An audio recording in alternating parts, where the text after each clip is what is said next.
Hello everyone, how are you? I hope you all are fine. मेरी ये guarantee है कि इस वीडियो को देखने के बाद आपको इस टॉपिक से रिलेटेड कोई भी प्रॉब्लम नहीं होगी और आपको दूसरी वीडियो देखने की ज़रूरत नहीं पड़ेगी। पूरा एनसीईआरटी का ये जो टॉपिक है उसको हम अच्छे से कवर करेंगे इस वीडियो में। चलिए स्टार्ट करते हैं।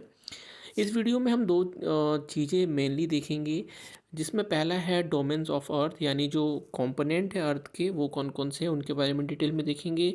दूसरा जो एटमॉस्फेयर का लेयर है, डिफरेंट टाइप ऑफ लेयर्स हैं जो उनको हम डिटेल से देखेंगे, किस लेयर में कौन सी घटनाएं घटती हैं, कौन सा लेयर क्यों इम्पॉर्टेंट है, उनका रेंज क्या है, कौन से लेयर किस लेयर के बाद है। ये बहुत इंपॉर्टेंट होते हैं आपके हर एग्ज़ाम में। चलिए देखते हैं। सबसे पहले इस पिक को देखिए और इस पिक्चर को आप एकदम ध्यान से देखेंगे। ये जो पिक्चर है ना, ये सब कुछ बयां करेगी। देखिए अच्छे से। पहला जैसे आपको सबसे नीचे दिख रहा होगा, ये जो पार्ट है ये वाटर वाला, हाइड्रोस्फीयर। हाइड्रो का मतलब ही होता है पानी, तो हाइड्रोस्फीयर नाम से ही पता चलता है कि ये पानी से रिलेटेड है। तो जितने भी एक्वाटिक चीज़ें हैं जो भी पानी से रिलेटेड हैं वो सारे हाइड्रोस्फीयर के अंदर आते हैं। ठीक है। उसके बाद हम देखते हैं लिथोस्फीयर। वो आपको दिख रहा होगा, एक पहाड़ है उसके ऊपर लिखा हुआ है लिथोस्फीयर। तो ये माउंटेन पे लिखा है, तो यानी जितने भी लैंड फॉर्म्स हैं, जो भी लैंड फॉर्म है, चाहे वो पहाड़ हो गया या फिर कोई चट्टान है बड़ा, या फिर जो भी ये जो भी सॉइल है, ये सब है लिथो। यानी इससे इसके इसी से हमें पता चल जाता है कि इसका मतलब होता है ठोस, कुछ पत्थर सा। तो लिथोस्फीयर का मतलब यही हुआ, लैंड से रिलेटेड। एटमॉस्फेयर का मतलब हुआ गैसों से रिलेटेड, यानी जो डिफरेंट टाइप ऑफ गैसेस हैं हमारे प्राकृतिक में। तो हमारी प्रकृति में जो भी गैस मिलते हैं वो सारे इस एटमॉस्फेयर को बनाते हैं। ठीक है ना। जैसे नाइट्रोजन है हमारा 78%, 21% हमारा ऑक्सीजन है, आर्गन है, हीलियम है, बहुत सारे गैसेस हैं। तो ये सारे मिलके एटमॉस्फेयर बनाते हैं। ओजोन लेयर भी इसी में है, वो आगे हम लोग देखेंगे। तो ये तीन आपका इस फिगर से क्लियर हुआ। देखिए, हाइड्रो मतलब पानी, ठीक है। एटमॉस्फेयर यानी गैस से संबंधित जो हवा में है। लिथोस्फीयर यानी पत्थर वगैरह से संबंधित लैंड, जो भी रिफॉर्म्स है जो भी वो। ठीक है। चलिए अब इसको हम लोग और डिटेल से देखते हैं, अब आपका सब कुछ क्लियर हो जाएगा। देखिए, ये जो मेन तीन डोमेन्स हैं ना, लिथोस्फीयर, एटमॉस्फेयर और हाइड्रोस्फीयर, इसको देखते हैं। पहला है लिथोस्फीयर। जैसा कि डायग्राम से आपको पता चला, the solid portion of the earth. जो भी ठोस चीज़ है अर्थ का, जो भी सॉलिड पोर्शन है, चाहे वो स्टोन है, माउंटेन है, लैंड है, वो सारे on which we live is called the lithosphere. जिस पे हम रहते हैं, हम जिस पे रहते हैं हमारी पृथ्वी के ऊपर, जिसमें हम रहते हैं, हमारा सॉइल है या माउंटेन्स हैं, बड़े बड़े चट्टान हैं, वो सारे ठोस हैं, है ना, सॉलिड पोर्शन है। तो उसी को हम लोग कहते हैं लिथोस्फीयर। ये हमने डायग्राम से ही समझ लिया था। दूसरा है हमारा atmosphere, the gaseous layer that surround the earth. गैसों का एक आवरण जिसको बोलते हैं ना, जो एक लेयर, वो पूरा चारों तरफ जो है हवा, हवा में, वो सारे क्या हैं, वो एटमॉस्फेयर हो जाता है वो। तीसरा है water covers a very big area of the earth surface and this area is called the hydrosphere. जो भी पानी का एरिया है, जो वाटर बॉडीज़ हैं जितने भी, वो सारे हाइड्रोस्फीयर के अंदर आते हैं। ठीक है, ये तीनों क्लियर हो गए एकदम अच्छे से। चलिए अब हम देखेंगे, इसी में आप देख रहे हैं ना, लिथोस्फीयर, एटमॉस्फेयर और हाइड्रोस्फीयर। जब हम तीनों को मिलाएंगे ना, यानी ये तीनों को कंबाइन करेंगे, तो बन जाता है बायोस्फीयर। तो क्या बनता है? Biosphere. Lithosphere plus atmosphere plus hydrosphere equal to biosphere. यानी पानी, ठीक है ना, पानी से संबंधित जितने भी चीज़ें हैं वो। दूसरा आपका लिथोस्फीयर, यानी ठोस जितने भी चीज़ें हैं, माउंटेन्स, रॉक्स, जो भी हैं, सॉइल वगैरह, ये सारे लिथोस्फीयर। उसके बाद हाइड्रोस्फीयर पानी से संबंधित और एटमॉस्फेयर गैसों से संबंधित। तो अब हमें ज़िंदा रहने के लिए ये सब चीज़ों की ज़रूरत है। पानी की भी ज़रूरत है, लैंड रिफॉर्म्स की भी ज़रूरत है जिस पे हम रहेंगे, रहते हैं, और हमें गैसों की भी ज़रूरत है, ऑक्सीजन हो, नाइट्रोजन हो, सबकी ज़रूरत है। तो जब ये तीनों आपस में ये स्पेयर मिलते हैं, लिथोस्फीयर, एटमॉस्फेयर और हाइड्रोस्फीयर, तो हमारा बनता है बायोस्फीयर, जिस पे हमारा जीवन चल रहा है, जिसको हम बोलते हैं, जिसमें हम सारी घटनाएं घट रही है, हम रह रहे हैं, ह्यूमन बींग्स रह रहे हैं, एनिमल्स रह रहे हैं। इसको सभी को मिला के हम इसको कहते हैं बायोस्फीयर। ठीक है, ये तीनों लेयर को जब हम मिलाएंगे, कंबाइन करेंगे, तो बनता है क्या? बायोस्फीयर। अगर बोला जाए बायोस्फीयर को आप डिफ्रेंशिएट कीजिए अलग अलग उसको, तो हम उसमें बोल सकते हैं लिथोस्फीयर, एटमॉस्फेयर और हाइड्रोस्फीयर। ठीक है, और इन तीनों को एक करेंगे तो बन जाएगा क्या? बायोस्फीयर। ये क्लियर है सबको? चलिए, अब हम इसी में हम आगे देखेंगे कि अब एटमॉस्फेयर जो है हमारा, जो गैसों का आवरण है ना, गैसियस लेयर जो हमारे पृथ्वी पे चारों तरफ है ना, उसको कितने पार्ट में, कितने लेयर्स में डिवाइड किया गया है। ऐसा तो नहीं है कि सारे एक जैसे ही हैं, नहीं, हर जगह जैसे जैसे हम ऊपर जाएंगे वैसे बहुत सारी चीज़ें जो है ना वो बदलते जाएंगी, तो उसको हम देखते हैं। तो लेयर्स ऑफ एटमॉस्फेयर हम अब देखेंगे कि कौन कौन से लेयर हैं। तो पिक में तो आप देख ही सकते हैं, ये एनसीईआरटी से ली गई पिक है। बाकी हम आगे इसको समझते हैं। देखिए, सबसे पहले जो होता है ना वो हमारा होता है ट्रोपोस्फेयर। ट्रोपोस्फेयर सबसे पहला लेयर होता है, यानी हम जहाँ रह रहे हैं, पृथ्वी की जो सतह है, ठीक है ना, वहाँ से लेकर के 13 किलोमीटर तक ऊपर हम जाएंगे तो जो लेयर है वो होगी ट्रोपोस्फेयर। यानी सबसे पहली परत, सबसे पहली लेयर ट्रोपोस्फेयर है हमारी पृथ्वी पे। ठीक है, नीचे से this layer is the most important layer of the atmosphere. सबसे ज़्यादा इंपॉर्टेंट है इसलिए क्योंकि इसी में सारी घटनाएं लगभग होती है, हम ह्यूमन बींग्स, एनिमल सब इसमें रहते हैं हम लोग, इसलिए सबसे ज़्यादा इंपॉर्टेंट है। और बाकी तीनों जो हमने देखा अभी, लिथोस्फीयर, हाइड्रोस्फीयर यानी हवा, गैस और पानी, सब कुछ इसी ट्रोपोस्फियर में। बायोस्फीयर हमारा जो है एक्चुअली वो इसी में है, ट्रोपोस्फियर पे। ठीक है, तो इसलिए सबसे इम्पॉर्टेंट लेयर है, ये आप ध्यान रखेंगे। सबसे इम्पॉर्टेंट लेयर कौन सा है? ट्रोपोस्फियर, जिस पे हम रहते हैं। The air we breathe exist here, और जो एयर जो हम सांस लेते हैं ऑक्सीजन, वो भी इसी लेयर पे मिलती है। Almost all the weather phenomena like rainfall, fog, hail storm अगर इन दिस लेयर, ये जितनी भी जो भी फिनोमिना है वेदर से संबंधित, मौसम से संबंधित जितनी भी चीज़ें, घटनाएं घटती है ना, वो सभी ट्रोपोस्फियर पे ही होती है, ये भी आप ध्यान रखेंगे। ठीक है, क्लियर है सबको? चलिए नेक्स्ट देखते हैं। अब नेक्स्ट जो हमारी लेयर है, यानी जो ट्रोपोस्फियर के जस्ट ऊपर है, वो है हमारी स्ट्रेटोस्फियर। ठीक है, यानी सेकंड नंबर की लेयर है ये हमारी। Above the troposphere lies the stratosphere. It extends up to a height of 50 kilometre. तो हमने क्या देखा कि ट्रोपोस्फियर 13 किलोमीटर तक ऊपर तक फैला हुआ है।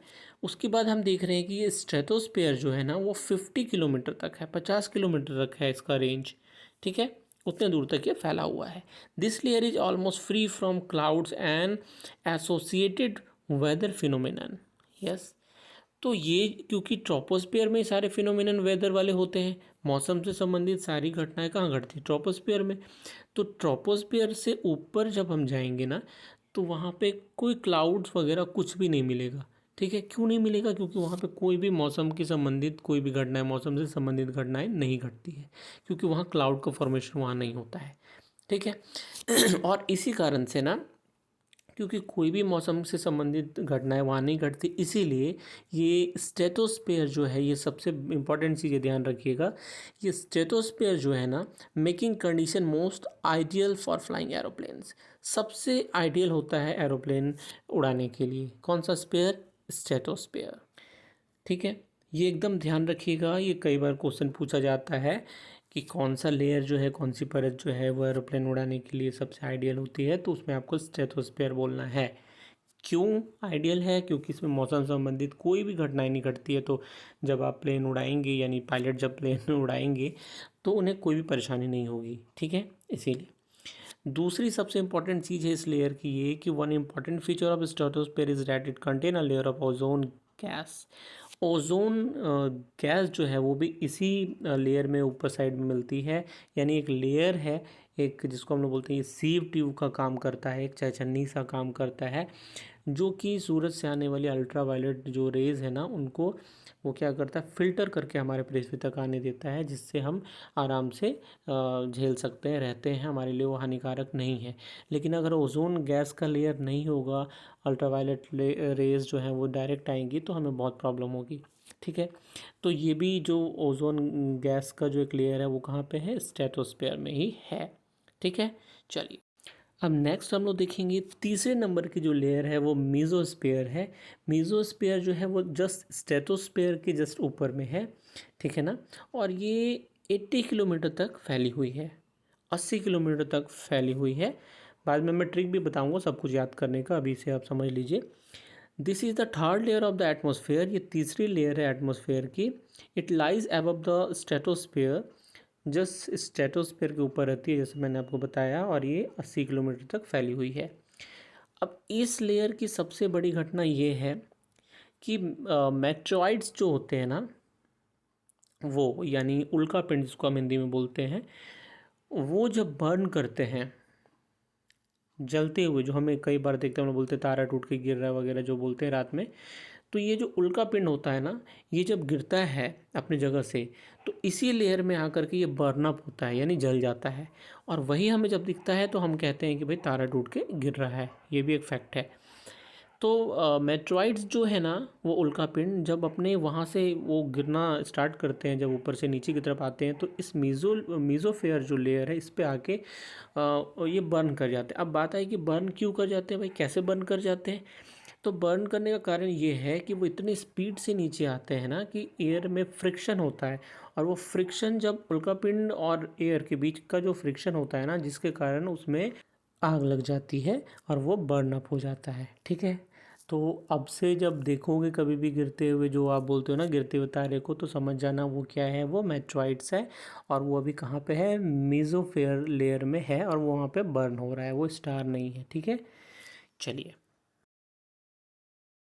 अब मीज़ोफेयर के जस्ट ऊपर का जो लेयर है, यानी फोर्थ नंबर की जो लेयर है ना, वो होती है थर्मोस्फेयर। ठीक है। तो थर्मोस्फेयर नाम से ही लग रहा है ना, जैसे आप सर्द के टाइम में ठंडे में थर्मोकोट पहनते हो तो गर्म कर देता है, तो थर्मो नाम से समझोगे थर्मल, यानी कुछ गर्म की बात हो रही है। तो ये जो लेयर है ना, यहाँ पे गर्मी बहुत होती है, ये पूरा हीट रहता है। ठीक है। Thermosphere temperature rises very rapidly with increasing height. ठीक है। जैसे जैसे हाइट बढ़ता है तो फिर इसका जो है टेम्परेचर बढ़ते जाता है। ठीक है ना। अच्छा, अब इसी लेयर के अंदर एक लेयर और है, जो सब लेयर हम कह सकते हैं, जिसको बोलते हैं हम लोग आइनोस्फेयर। ठीक है ना। आइनोस्फेयर जो है वो इसी के अंदर है। ठीक है। Is a part of this layer, और it extends between 80 to 400 kilometre. ये 80 से लेकर के 400 किलोमीटर तक फैला हुआ है ये थर्मोस्फेयर। ध्यान रखना है इस बात को। This layer helps in radio transmission. In fact, radio waves transmitted from the earth are reflected back to the earth by this layer. Yes, सबसे इम्पॉर्टेंट चीज़ क्या है इस लेयर की भाई, ये क्यों सबसे ज़्यादा उपयोगी है, ये इसलिए सबसे ज़्यादा इम्पॉर्टेंट है हमारे डेली के लाइफ में, क्योंकि ये जो लेयर है ना, यही वो लेयर है जहाँ से रेडियो ट्रांसमिट जो है ना, वेव्स जो जाती है वो ट्रांसमिटेड होती है, यानी वहाँ से वापस टकरा के हमारे अर्थ को सिग्नल भेजती है। यही वो लेयर है। ठीक है। और रिफ्लेक्ट होकर के इसी लेयर से वापस आती है, जो रेडियो ट्रांसमिशन है वो वेव है, और उसके थ्रू ही हम लोग सब कुछ जानकारी जुटा लेते हैं, यानी मौसम से संबंधित हो, चाहे रेडियो जो हो, या कुछ भी फ्रीक्वेंसी वगैरह, वो सब हमें इससे मिलती है। अब सबसे लास्ट जो बाहर साइड में जो सबसे लास्ट की लेयर है ना, तो वो लेयर है हमारी एक्सोस्फीयर। ठीक है। एक्सोस्फीयर जो है हमारा, वो सबसे अपर मोस्ट, सबसे ऊपर की लेयर है। The uppermost layer of the atmosphere is known as exosphere. This layer has very thin air. बहुत पतली हवा होती है, जो एयर जो होता है ना वहाँ का बहुत ही पतला होता है। ठीक है। Light gases like helium and hydrogen float into the space from here. तो सबसे बड़ी बात क्या है इसकी, सबसे बड़ी ये बात है ना कि जब आप इस लेयर पे पहुंच जाओगे तो फिर आप वापस नहीं आओगे, क्योंकि वहाँ का आपका बॉडी मास जो है वो कम हो जाएगा एकदम, और आप वहाँ पे तैरने लगोगे। क्यों? क्योंकि यहाँ पे स्पेस से स्पेस और इसके बीच का जो भी एरिया है ना, उसमें हाइड्रोजन और हीलियम जैसे गैस जो हैं वो फ्लोट करते हैं, तैरते रहते हैं। अब आपने कभी मेले में देखा होगा कि जो बलून होता है, बलून में हाइड्रोजन या हीलियम गैस जो है वो भरते हैं लोग, और वो उड़ते रहता है आसमान में। अगर आपने उसको छोड़ दिया तो उड़ता है, तो वो कैसे आता है, क्योंकि वो हल्का हो जाता है और ऊपर उड़ते जाता है। ठीक है। तो वो गैसेस अगर यहाँ पे, तो आप सोच सकते हैं कि यहाँ का जो बॉडी, आपका जो बॉडी मास है वो कैसा होगा वहाँ जाने के बाद। तो आप इससे ये समझ में आता है कि जो भी हमारे सैटेलाइट्स वगैरह होते हैं ना, वो एक्सोस्फीयर में ही एग्जिस्ट करते हैं। ठीक है ना। जैसे ही इसको हम वायुमंडल कहते हैं, जैसे ही इस मंडल के बाहर चला गया तो फिर वो वापस नहीं आएगा। वो जो मैग्नेटिक पावर है ना, जो ग्रेविटी, उससे वो वहाँ पे बॉन्ड हो जाएगा और वो वहाँ पे हवा में तैरते रहेगा। ठीक है। तो ये लेयर जो है ना, इस लेयर में हम जनरली हम इस लेयर का यूज़ करते हैं, हमारे सैटेलाइट्स वगैरह जो है वो इसी लेयर में मूव करते हैं। ठीक है। आई होप ये वीडियो से आपको सब कुछ क्लियर हो गया होगा, जो एटमॉस्फेयर के लेयर्स हैं और कौन सा लेयर कहाँ है, किसके बाद है, कितने लेयर हैं और किस लेयर में क्या घटनाएं घटती हैं, ये आपको बढ़िया से याद हो गया होगा। नहीं याद होगा तो एक बार और वीडियो को देख लेंगे। नेक्स्ट वीडियो में हम नए टॉपिक के साथ फिर मिलेंगे। और हाँ, मेरा जो भी टॉपिक होगा वो एनसीईआरटी बेस होगा, ताकि आपको किसी भी एग्ज़ाम में या फिर स्कूल के एग्ज़ाम हो या फिर कोई कॉम्पिटिटिव एग्ज़ाम हो, कहीं भी आपको कोई प्रॉब्लम ना हो। तो ऐसे वीडियोस मैं लाता रहूँगा और आप देखते रहिए, फ़ायदा उठाते रहिए। तब तक के लिए बाय बाय।